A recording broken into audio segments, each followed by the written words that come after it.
சாகித்ய அகாடமி விருது அறிவிக்கப்பட்டுள்ள எழுத்தாளர் வெங்கடாச்சலபதி தந்தி டிவிக்கு அளித்த பேட்டியை தற்போது பார்க்கலாம். சாகித்ய அகாடமி விருதுகளை மத்திய அரசு அறிவித்திருக்கிறது. இதில் தமிழ் பிரிவில் திருநெல்வேலி எழுச்சியும் வஉசியும் 1908 என்ற ஆராய்ச்சி நூலுக்காக திரு வெங்கடாச்சலபதி அவர்களுக்கு இந்த சாகித்ய அகாடமி விருது அறிவிக்கப்பட்டிருக்கிறது. தற்போது திரு வெங்கடாச்சலபதி நம்முடன் இணைந்திருக்கிறார். அவரிடம் ஒரு சில கேள்விகளை முன்வைக்கலாம். வணக்கம் சார். மத்திய அரசு தற்போது உங்களுடைய ஆராய்ச்சி நூலுக்காக ஒரு அங்கீகாரம் வழங்கியிருக்கிறது, விருது வழங்கியிருக்கிறது. அதை நீங்கள் எப்படி பார்க்குறீங்க? நான் மிகவும் மகிழ்ச்சி அடைகின்றேன். முற்றிலும் எதிர்பாராத வகையில் இந்த விருது கிடைத்திருக்கிறது. அது எனக்கு மகிழ்ச்சி தருகின்றது. தமிழ் ஆராய்ச்சி துறைக்கு இது ஒரு அங்கீகாரம் என்று நினைக்கிறேன். அடுத்த தலைமுறையில் முக்கியமாக இளையோர் ஆராய்ச்சி துறையில் ஈடுபாடு காட்டுவதற்கு இது ஒரு உந்தாற்றலாக இருக்கலாம்.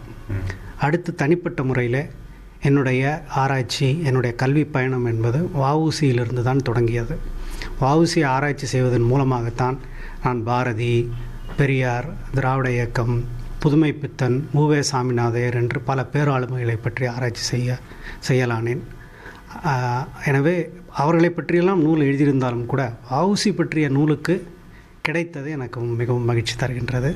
அதுவும் ஏறத்தாழ ஒரு 40 ஆண்டுகள் கழித்து தோமுசி ரகுநாதன் எழுதிய பாரதி காலமும் கருத்தும் என்கின்ற ஆராய்ச்சி நூலுக்கு பிறகு இப்போது தான் ஒரு ஆராய்ச்சி நூலுக்கு ஒரு சாகித்ய அகாடமி விருது கிடைக்கின்றது என்று நினைக்கின்றேன்.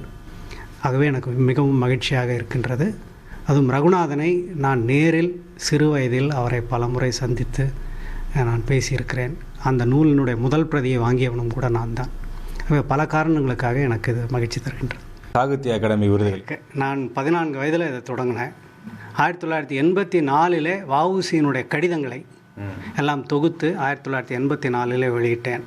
அவ்வாறு படிப்படியாக நான் மெல்ல மெல்ல இந்த தகவல்களை சேகரித்து கொண்டே வந்து இவ்வளவு ஆண்டுகளில் நான் ஒரு வஉசியை பற்றி ஒரு 7-8 நூல்களை எழுதியிருக்கிறேன்.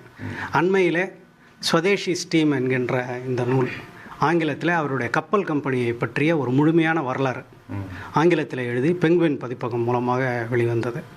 ஆகவே இது ஒரு தொடர் பயணம். இது திடீரென்று ஒரு நாள் தொடங்கி ஒரு நாள் முடிவதல்ல. இது ஒரு தொடர் பயணம்.